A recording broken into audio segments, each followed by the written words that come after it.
The sun, that gigantic ball of fire that lights up our days, emits sound. Did you know that? At first glance, this question may seem rather simple, especially if we think about our daily lives here on Earth. Most of us would quickly answer, of course not, the sun is mute. After all, we learn from an early age that sound needs a medium to propagate, and in a spatial vacuum, that would be impossible, right?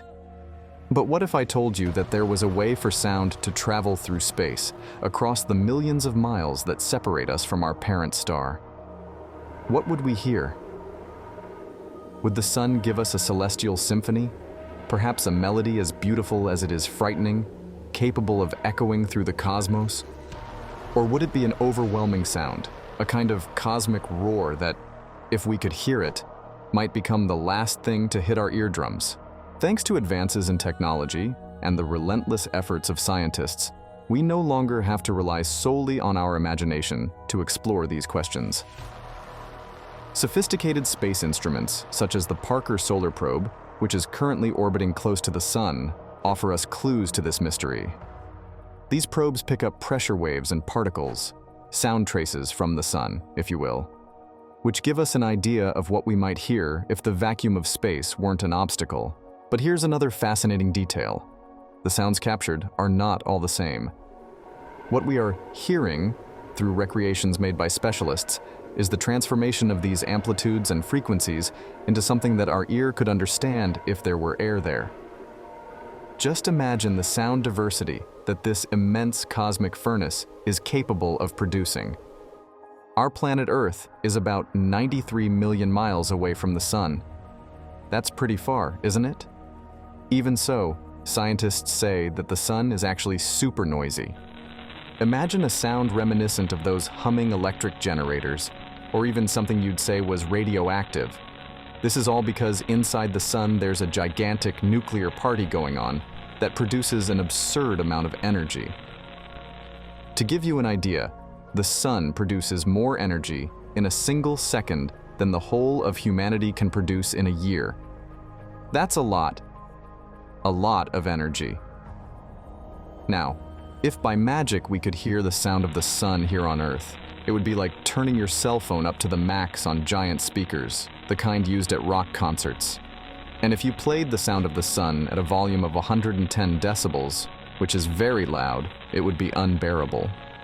You wouldn't be able to listen for long without going deaf, not to mention the uproar it would cause, with everyone having to wear earplugs all the time so as not to lose their hearing from the noise coming from the sky. Now let's imagine that you're on a spaceship setting sail into the unknown, bound for the sun, that immense ball of fire that lights up our days and tans us in summer. But as you get closer, you notice something strange. It's not a constant hum you hear, but a variation. Something different, something alive. Are you curious to know what it is? We're talking about the solar wind, my friends. Oh, and don't be fooled by the name wind. It's nothing like you've ever felt on Earth.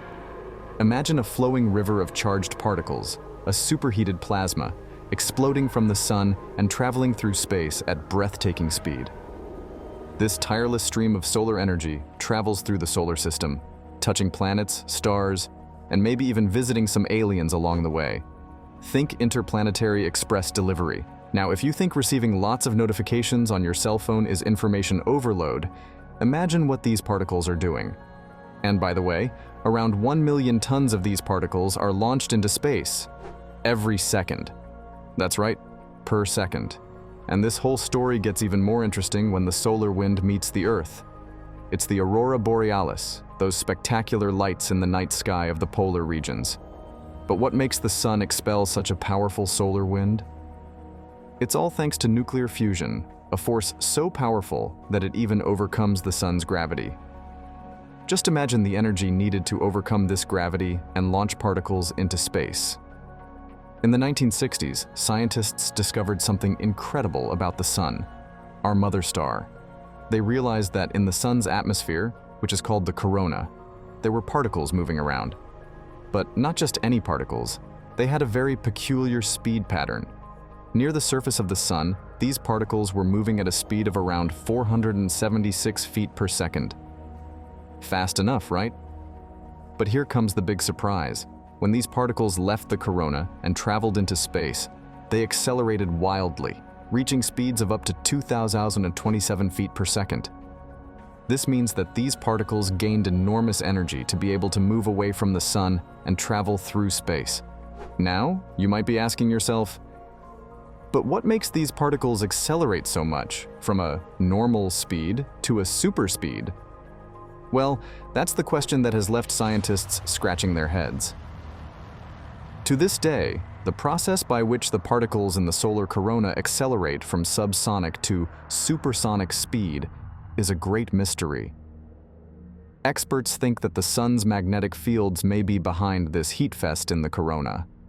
As we get closer, we come across a phenomenon that seems straight out of a science fiction movie. Tiny particles, called plasma, begin to vibrate. This vibration is caused by the sun's light, which pushes these particles through small funnels on the sun's surface. You can imagine it like the sound a kettle makes when water starts to boil, but on a cosmic scale. Now, here comes the even more interesting part. The winds in this region create waves, but these waves don't travel together in harmony. Some are faster, others are slower, and this causes them to spread out. This spreading out of the waves generates small whirlpools of sound, a kind of dance between the fast waves catching up with the slow ones.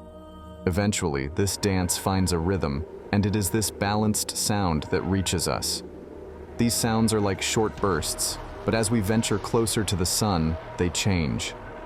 Imagine a howling wind. This is where magnetic reconnection comes in, which, despite its technical and somewhat harmless name, is a real cosmic spectacle.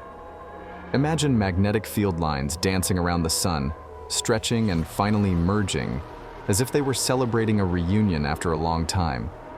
This magnetic embrace creates an explosion of energy, forming what we call a nano flare. What about this event?